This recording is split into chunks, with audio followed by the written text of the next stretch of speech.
All right, so you've made it through Calculus 2, but let's be real. You're not here just to scrape by. You're here to absolutely crush it, to get that perfect score. So today, we're going to break down the strategy to go from just knowing the material to achieving total mastery. It really all boils down to this question, right? What's the actual difference between a great student who gets a 90 and a student who walks away with a perfect 100? It's not just one or two more correct answers. No, it's a huge shift in thinking, from just calculating to genuine mathematical reasoning. And this quote just hits the nail on the head. Look, pretty much anyone can be trained to follow a set of steps to solve a problem. But a perfect score, that's a whole different ballgame. It demands a much deeper understanding, a level of precision that leaves no room for doubt. It's about seeing how all the pieces connect. Which brings us right to our first big idea, the 100-point mindset. This isn't just about studying harder. It's about changing how you approach the exam itself. It's not about what you know, it's about how you prove you know it, making it so clear that the grader has no choice but to give you full credit. So you've got to stop thinking about the exam as just a bunch of calculations. A top-tier Calc 2 exam is really a test of your ability to think, to write, and to reason like a real mathematician. It's all about showing that you get the why behind the how. Okay, so with that mindset locked in, let's get practical. Section 2, Mastering Your Tools. You know, before you can think like a mathematician, you need to handle the basics with absolute, automatic, effortless precision. Think of these as the absolute non-negotiables. Partial differentiation, gotta be flawless. The chain rule, instant, without even thinking. Basic integration and strong algebra, that's your foundation. Any hesitation, any little crack here can bring a whole complex problem crashing down. These skills have to be like breathing. And just as critical is your fluency with coordinate systems. You need to be able to leap between Cartesian, polar, cylindrical, and spherical coordinates without missing a beat. Being fast and accurate here is a total game changer. And this right here, this is a classic trap. Forgetting the Jacobian, that little r in polar or the rho squared sine phi in spherical, is probably one of the single most common ways people lose easy points. It's a tiny detail, but it has huge consequences. Don't let it happen to you. So we've got our tools sharpened. Now let's get to the fun part. Section 3, Thinking like a Mathematician. This is where we make the jump from just doing math to truly understanding it.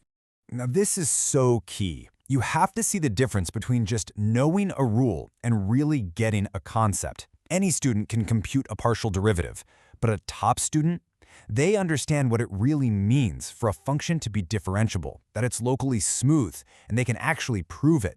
That's the difference. Here's a classic scenario for a true-false question. Can you prove a multivariable limit doesn't exist? You need a system. The gold standard is to show that the limit is different along two separate paths. Approach the point along the line y equals x, then try it again along the parabola y equals x squared. If you get two different answers, boom, limit does not exist. And please, please, please burn this next part into your brain. Before you even think about applying Green's, Stokes, or Gauss's theorem, you must state the conditions. Is the vector field smooth? Is the curve closed? You have to lay the groundwork. Justifying why you can use a theorem isn't optional, it's absolutely required for full points. Okay, our theoretical foundation is solid. We are ready for Section 4, Navigating the Core Topics. This is where we step into the labyrinth of the exam itself and apply our mastery to the biggest, trickiest problems. These are the three major battlegrounds. First up, finding extrema. You absolutely have to check the interior critical points and the entire boundary. Don't forget the boundary.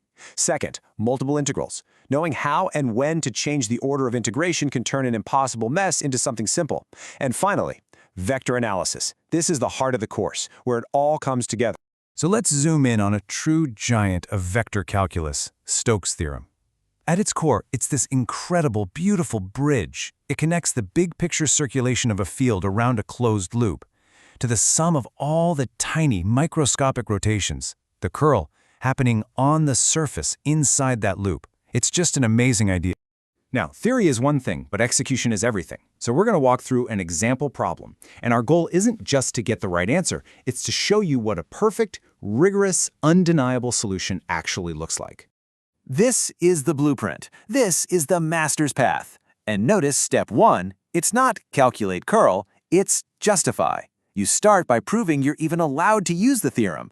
Then you get into the mechanics, compute the curl, pick the correctly oriented normal vector, set up your integral over the projected domain, and only then do you actually solve it. And here's the expert move.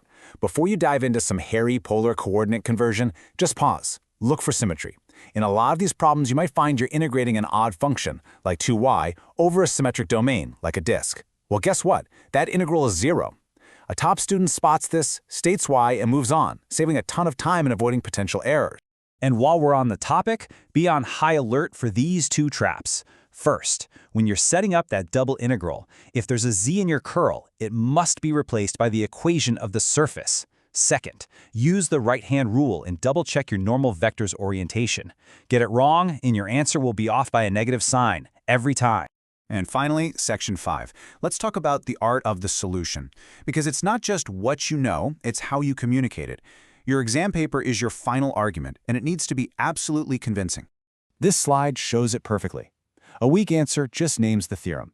By Green's theorem, a 100-point answer says, since the path is closed and the field is C1, Green's theorem applies. That one little sentence proves you're not just pattern matching, you understand the logic. So make these habits your own.